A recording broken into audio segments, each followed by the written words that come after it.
Picture this. Someone sits in a meeting room. They barely speak. They're listening, observing, processing. Then, casually, they mention something, just a small observation, and suddenly everything clicks into place. The problem people have been wrestling with for months? This quiet person just solved it with one sentence. Everyone stares at them in amazement. How did you even see that? They ask. The quiet person shrugs. They have no idea how to explain it. They just saw it. This happens constantly with a specific group of people. They're the ones who know what you're really thinking before you say it. The ones who can walk into a dysfunctional team and immediately understand every unspoken tension, every hidden dynamic, every problem that nobody's acknowledging out loud. The ones who can predict where a relationship is heading 3 steps before it gets there. The ones who somehow, almost supernaturally, seem to understand what people need even before those people understand it themselves. Here's the thing though, most of these people think they're completely average. Some genuinely believe they're below average in intelligence. They've probably taken an IQ test at some point and scored normal. They've spent years thinking something's wrong with them. They watch others around them seem so confident about how smart they are, and they're over here doubting everything about their own capabilities. What if I told you that these people are operating with a form of intelligence that's so different from what we typically measure, it's almost invisible?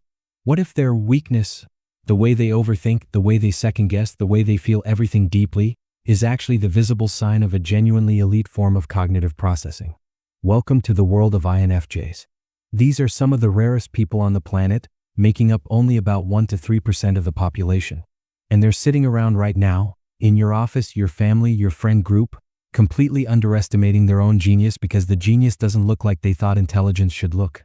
This isn't about feel-good personality type validation.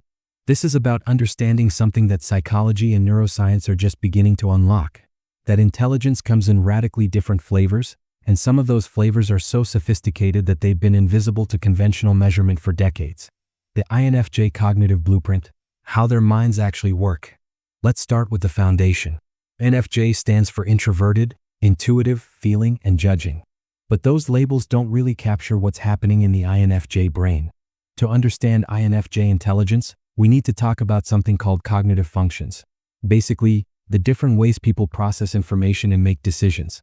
INFJs lead with what psychologists call introverted intuition. Now, this isn't the fuzzy woo-woo intuition people sometimes joke about. This is a specific cognitive process where the brain is constantly, almost unconsciously, picking up patterns and connections from the environment. It's like having a sophisticated pattern recognition engine running in the background of your mind at all times. What makes this so powerful is that INFJs aren't just seeing surface-level patterns. They're making connections across seemingly unrelated pieces of information. Someone mentions a small detail about their relationship, and the INFJ's brain instantly connects that to something they said 3 weeks ago, to a larger pattern in human psychology, and to possible future outcomes. This isn't mystical, it's cognitive processing. It's intelligence operating on a different frequency than what most people recognize. The secondary function, extrovert feeling, adds another layer to this intelligence. While they're processing all these internal patterns and insights, INFJs are simultaneously tuned into the emotional and interpersonal environment. They're reading facial expressions, tone of voice, body language, and the unspoken dynamics between people. This creates a unique form of emotional and social intelligence that often surpasses traditional measures of cognitive ability. Here's where it gets interesting. These two functions working together create what we might call prophetic thinking. Not prophetic in the mystical sense, but prophetic in that INFJs genuinely can see where things are heading before they arrive. They can predict how situations will unfold, how people will respond, and what the consequences of certain actions will be. This ability often looks like pure intuition, but it's actually highly sophisticated pattern recognition based on years of observing human behavior and systems dynamics. The pattern recognition superpower that goes unnoticed. One of the biggest reasons INFJ intelligence gets overlooked is that their primary way of processing information doesn't show up on standardized IQ tests. Traditional intelligence tests measure things like logical reasoning, mathematical ability, verbal skills, and spatial reasoning. These are valuable forms of intelligence, absolutely. But they're not the forms that INFJs typically excel in. Instead, INFJs are masters of pattern recognition at a level that's almost unconscious. They can walk into a situation and immediately understand the underlying dynamics. What's the real relationship between these two people? What's actually going on beneath the surface of this conversation? What does this seemingly random collection of data points add up to? This ability is practically superhuman when it comes to understanding people. An INFJ can pick up on micro-expressions, shifts in tone, and contradictions between what someone says and what they actually mean. They notice when someone's smile doesn't reach their eyes. They detect when someone's words don't match their emotional state. They understand the subtext beneath every interaction. And here's the kicker. This isn't just about reading emotions. It's about reading systems. INFJs can understand complex systems by observing their patterns. Whether it's organizational dynamics, family systems, societal structures, or even technological systems, INFJs tend to grasp the underlying architecture faster than people with higher conventional IQs. I've known INFJs who couldn't tell you how to solve a geometry problem, but who could walk into a dysfunctional workplace and immediately understand every relationship dynamic, every power struggle, and every unspoken rule that was driving the culture. And they'd see the solution to fix it before the official consultants even identified the problem. This is intelligence. It's just not the kind that most schools or testing systems were designed to measure. The convergent and divergent thinking advantage. Psychologists typically talk about two different types of thinking: convergent thinking and divergent thinking. Convergent thinking is when you're trying to solve a problem with a single correct answer. Divergent thinking is when you're exploring multiple possibilities and creative solutions to more open-ended problems. Most people lean one direction or the other. But INFJs tend to be genuinely strong at both, which is unusual. This gives them a cognitive flexibility that's genuinely rare. When an INFJ is working on a problem, they first diverge. They explore possibilities. Their intuitive mind generates multiple angles, multiple perspectives, multiple ways of approaching the issue.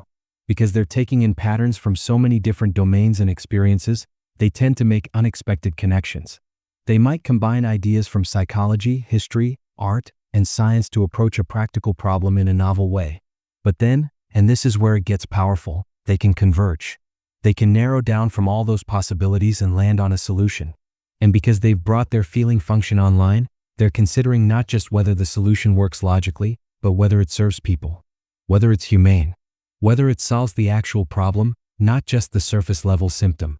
This combination of divergent creativity and convergent practicality, mixed with an ethical filter, is exactly what you need for genuine problem-solving. Not just technical solutions, but solutions that actually help humans thrive. Solutions that are both innovative and compassionate. When INFJs are in environments where this way of thinking is valued, where they can explore ideas, take time to think, and focus on meaningful work, they produce genuinely remarkable results.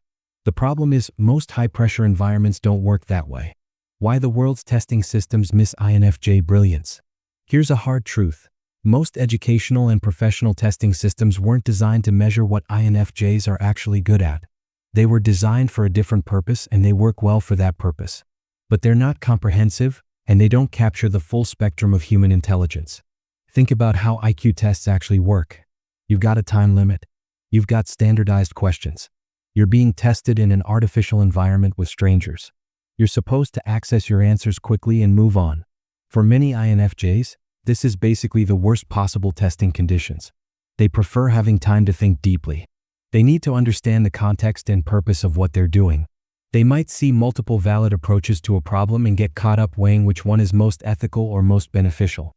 They might second-guess themselves in unfamiliar environments because they're sensitive to the energy of the people around them.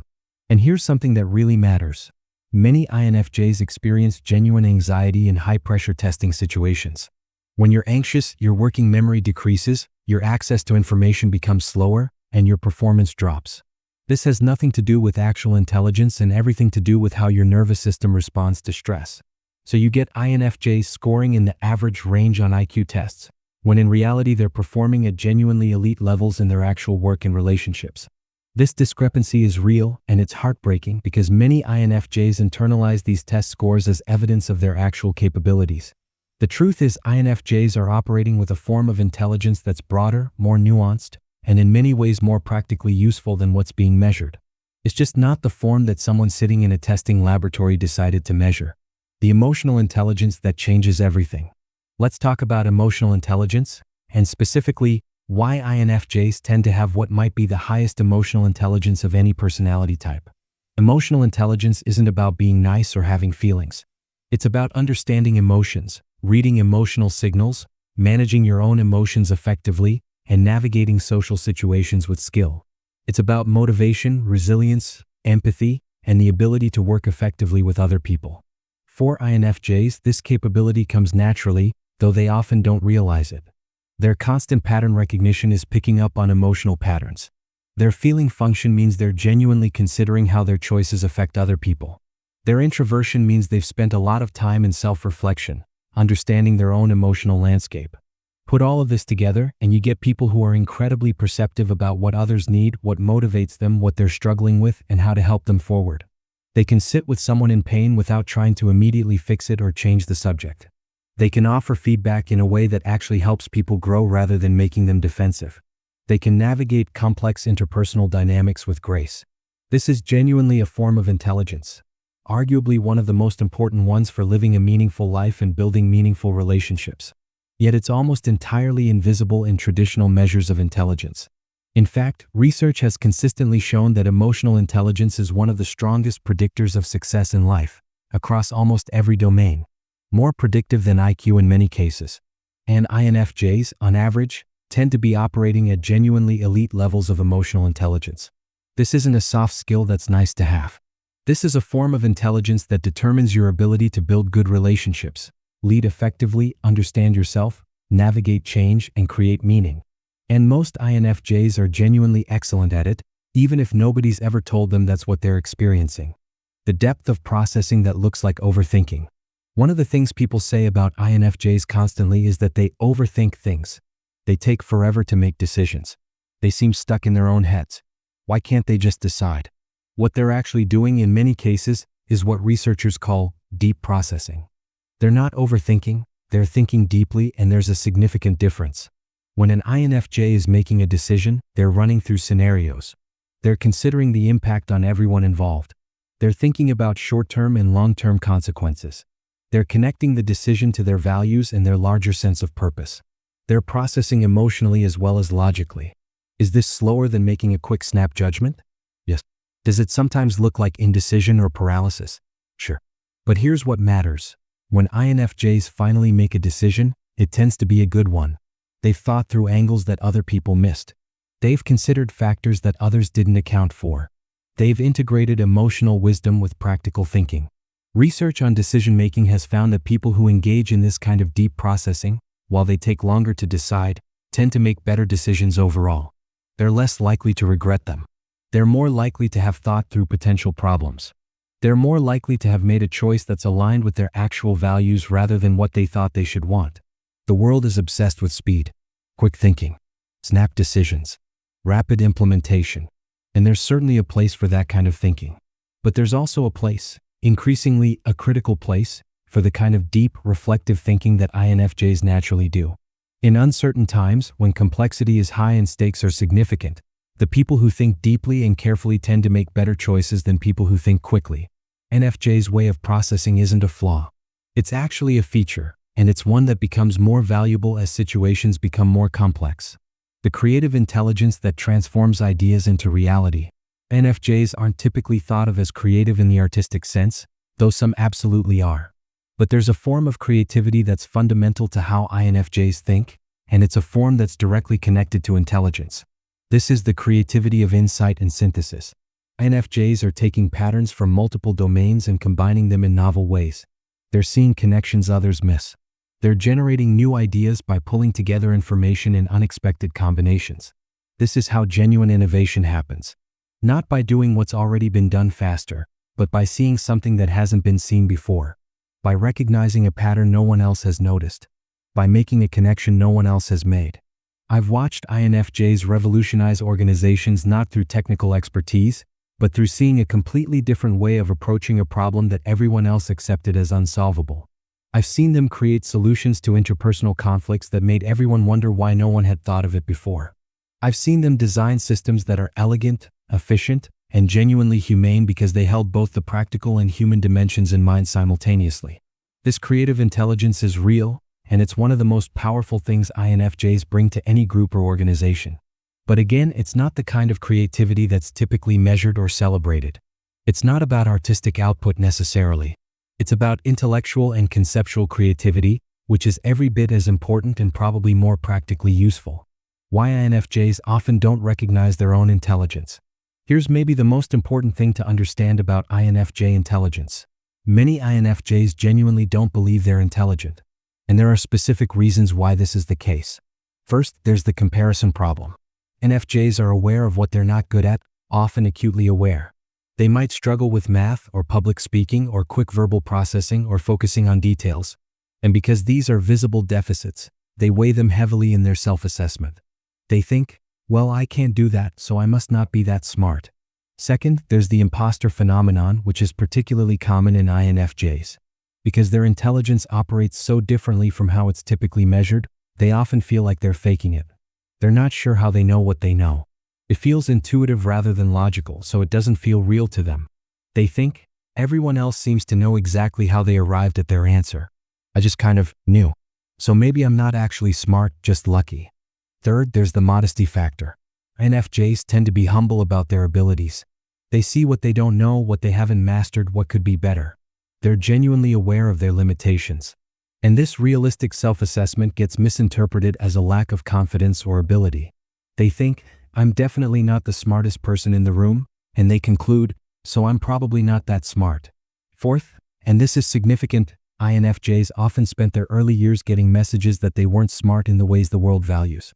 Maybe they struggled in school because school rewards certain forms of thinking and they think differently. Maybe they got the message that being sensitive, emotional, or focused on relationships meant you couldn't be intellectual. Maybe they were in educational environments that didn't recognize or cultivate their particular gifts.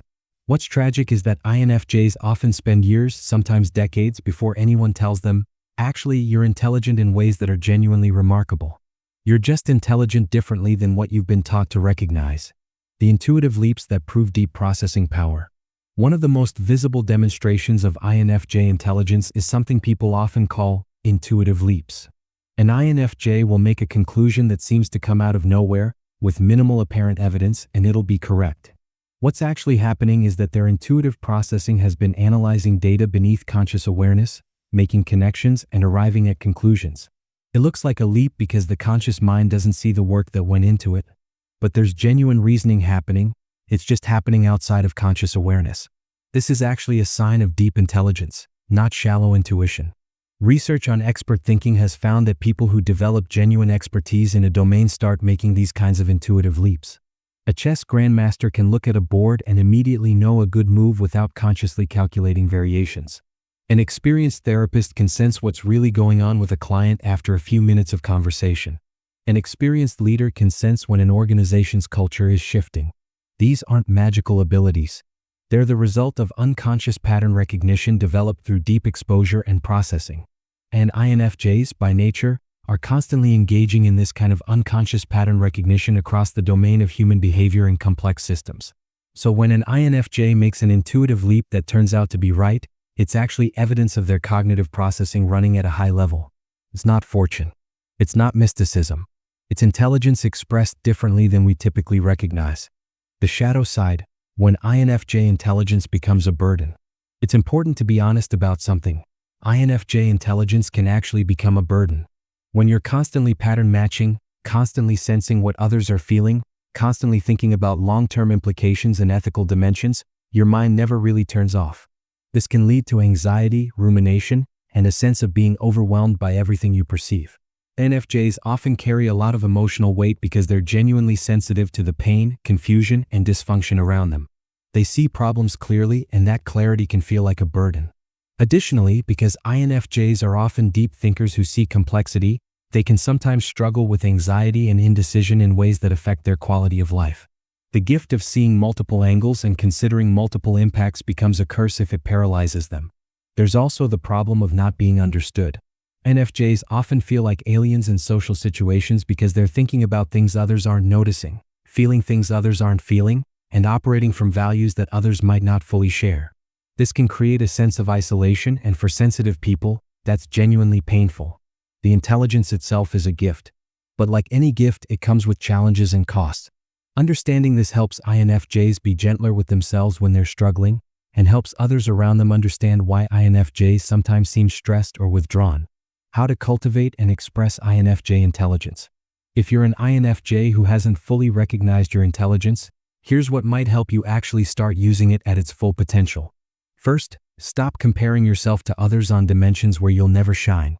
You don't have to be good at quick mental math or public speaking or standardized testing to be intelligent. You're intelligent in deep, complex ways. Honor that even if nobody's measuring it. Second, trust your intuition while also developing your thinking processes. Your intuitive leaps are often right, but you'll be more confident and effective if you can occasionally articulate why. Don't lose the intuition. It's valuable, but strengthen your ability to explain your thinking when it matters.